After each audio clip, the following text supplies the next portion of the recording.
This is the red line. Do you see this part of the periodic table? These are lanthanides and actinides, better known as rare earths.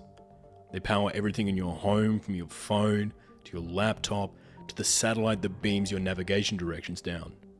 If you have a piece of high-end technology, you are likely holding a piece of rare earth. Now, rare earth is a deceptive term, as rare earths aren't actually that rare. They exist all over the globe, from iron mines to the bottom of the ocean. They just don't exist in great concentrations.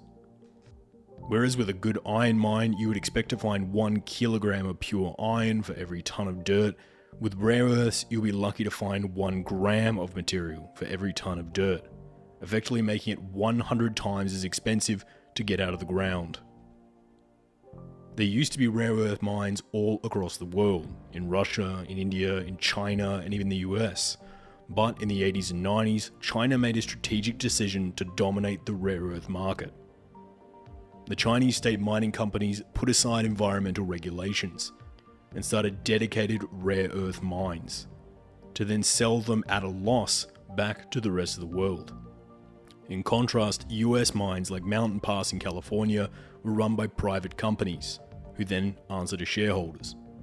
The Chinese mines were run by the state and therefore didn't need to make a profit. So the Chinese dug up the materials and then sold them back to the US for a loss. This lack of business and the undercutting forced the rest of the rare earth mines around the world to go bankrupt and shut their doors, leaving the one country still able to mine rare earths at good capacity to be China.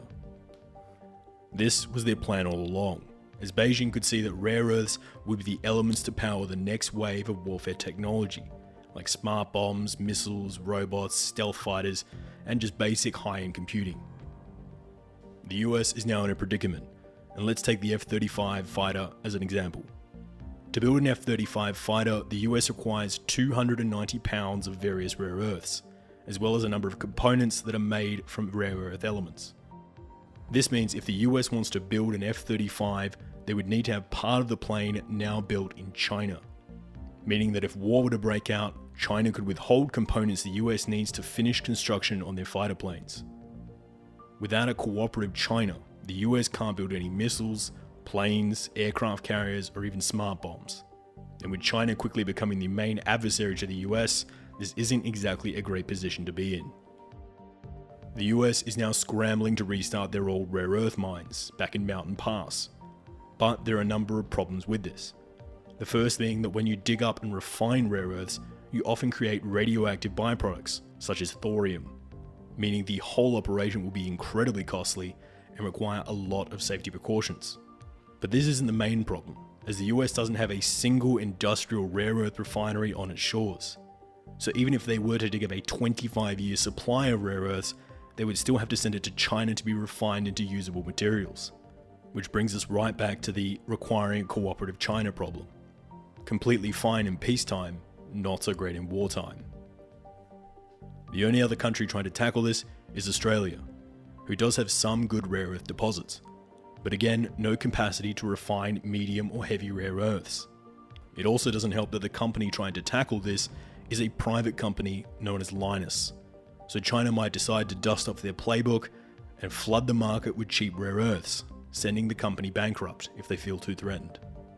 We can't turn away from this issue either, as all of the next generations of cars, computing, and robotics all require these elements in large amounts.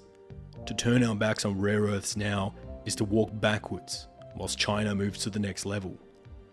Without huge investment and an understanding that rare earth mining will likely lose you money, as well as cause huge levels of pollution, the Chinese are likely to completely dominate this area of the market. The area that will be incredibly crucial to the next revolution of technology. We did a 90-minute full version of this topic with a panel of award-winning experts and authors, taking us through just how complicated this is over a 90-minute podcast. And if you want to check that out, you can click here. Otherwise, if you want to find out more about the Red Line or help support the show, you can click here. Thank you.